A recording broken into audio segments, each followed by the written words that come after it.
What's up, guys? How's it going? It's Matt here. So I want to talk to you guys quickly about a trend that I've been noticing on some of my videos.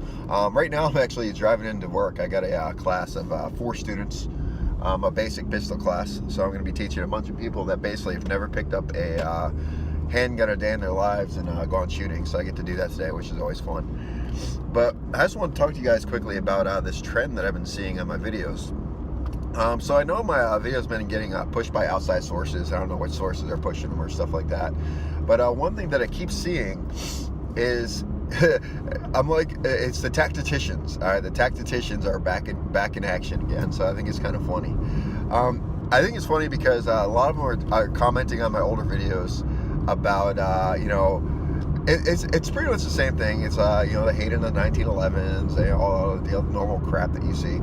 But I just wanted to talk about this one particular video that people keep going back to, and I don't know where they're getting their, where the video's getting pushed from.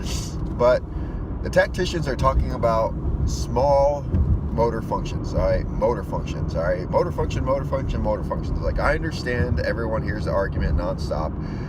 But one thing that bothers me the most about people that don't really know much about the actual topic itself is the fact that they just regurgitate everything they hear from another source. They regurgitate every single thing that they hear from someone that they've seen on YouTube or something like that, and they've never had actually any experience with it by them or themselves. So we're going to talk about it. So small motor functions, we're talking about like the Slingstop versus Slingshot Method versus Slidestop Method, or magazine release or safeties. It's always those things. It's actually they never talk about magazine release. It's always the safeties, and it's all about using the Slidestop method. Now, what they always say all the time is that whenever you're doing anything, basically when you're doing the Slidestop method, you can't do it in combat or anything like that, or in high stress situations, because you no longer have function. You no longer have small motor functions. You just don't, because the adrenaline's going and your heart rate's pumping and your lungs are pounding, and you're just not gonna be able to hit that little tiny button, even though that little tiny button's usually bigger than the magazine relief. They're always talking, you'll never ever be able to touch that little tiny button that sends the slide forward. I'm calling you guys out on it. So I've been in combat. I've been in firefights. I've been in multiple firefights, and they're pretty, rough firefights. I'm talking hours at a time. You're talking like 6 to 12 hour firefights that I've been in. Now, I've never ever once seen one of my buddies or myself have a difficult time trying to load an AR-15.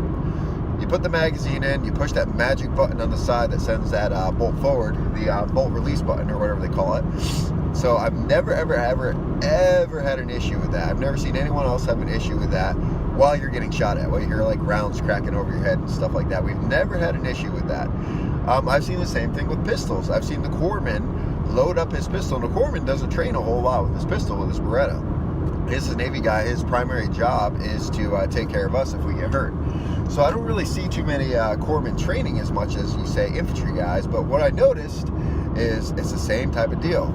Is I've seen them using the slide stop, all right, the slide as a slide release. I've seen them use that as a slide release, because that is, at the end of the day, what the military teaches us. The military teaches how to use the slide release button. So I've seen them in combat while people are taking fire, send that slide forward after they've loaded a mag with no issues, and they send the slide forward. I have personally seen it with my own eyes.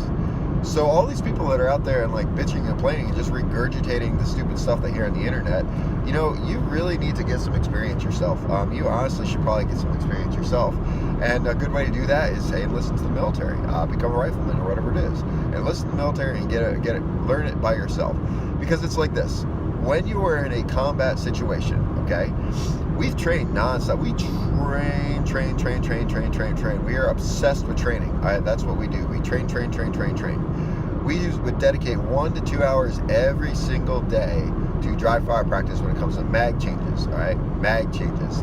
If you have a pistol, pulling it out of your holster, out of the drop holster, getting it ready. We constantly did that nonstop all the time. So when I hear these people saying that stuff just cannot be done, it kind of confuses me, because I've seen it done. I can do it.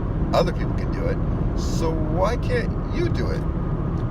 Just throwing it out there. Why can't you do it if people have been doing it nonstop all the time? So I'm just going to throw that out there because I do hear people talking about that and say, just regurgitating the same stuff they hear on YouTube all the time, which is, oh, no one can do this because yada yada yada, and because so and so says so. And guys, think for yourself and get some experience. And I guarantee you, if you get the experience and you get into a situation where you actually have to use the slide stop or something like that, or you're in a combat situation, be amazed at how well your body actually functions under stress if you've trained.